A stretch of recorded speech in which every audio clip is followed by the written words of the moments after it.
Good day, everyone. So let's see how far we can take a C0 Nilou and Yai team in this latest event. So obviously we've got the little final day here, and this is more or less the score that I think should be reasonably achievable by this team. I think you can also do it much better or like get a higher score, but I'm just too tired after a full day's worth of work to really do an optimized run. I think a lot of people always see like these YouTube showcases where people use food buffs and precasting, and it takes people like a lot of time to get like the right crit rate and stuff. And to me, that's just such an unfun way of playing. My way of playing is, as you can see, no food buffs, no precasting. You just get in there and you play it as you would ordinarily like play the Spiral Abyss. For me, there's like this saying: if you optimize players, the problem with gamers is that they can optimize the fun out of a game, and I feel very much like whenever I look at lots of YouTube showcases that's the case, especially in something like Genshin Impact.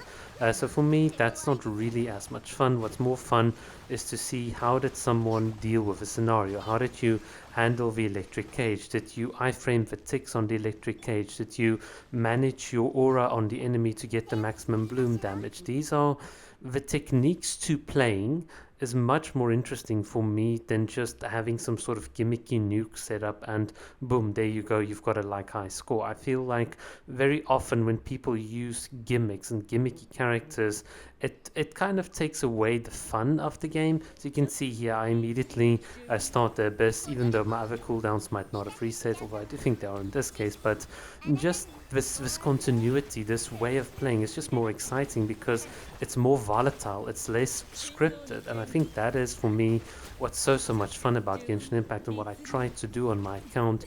I don't try to just make like 20 runs, get the best take, and then put it on YouTube and say, oh look, you can do it with this team. But it's I feel like there's a lot of dishonesty in these sorts of do-overs where people just present the best side. You want to see when someone like makes a mistake, when someone misses a shot on the Ruined Drake or whatever.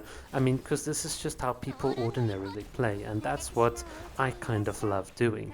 But in any case, yeah, so here we are with obviously the Caesar units and so on. It's pretty fun.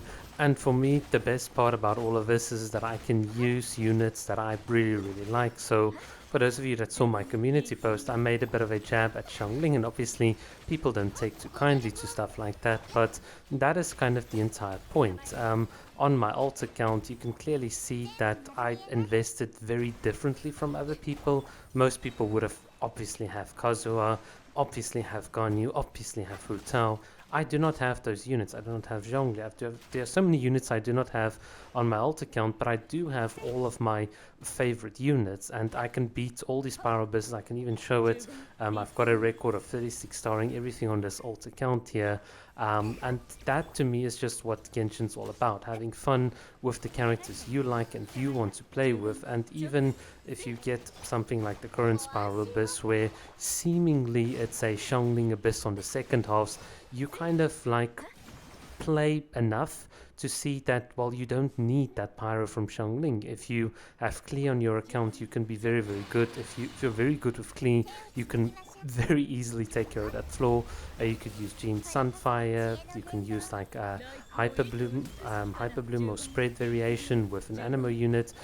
There's so many different ways of playing the game, and I think this is the point that a lot of people miss. They kind of see a character like Xiangling and Xingqiu, these characters, and they think, well, obviously these characters are strong, they've got a high DPS, how do you deny it? And it's like, what we are denying here is the fact that these units are not the only means of getting that DPS. There are different ways of doing it, and in other cases even better ways of doing it, but a lot of people still swear by the same things. It's so ironic for me that people have always preached Ganyu, Hu Tao, and now the consensus is that, well, maybe they're not as hot as a lot of people thought initially.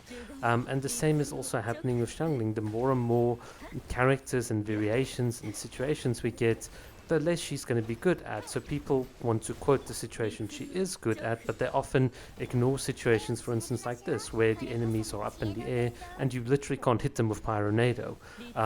These are situations we ignore, but you can see here Nahida Yai doing absolutely magic, because I don't I can just hit them from from literally not even engaging with the game, and that is just what's so much fun. It's the units I love allow me. Look at this. You zap up with Yai on top of the thing, hit it with Hyper Bloom. It's just so much. It's just such a cool way of playing.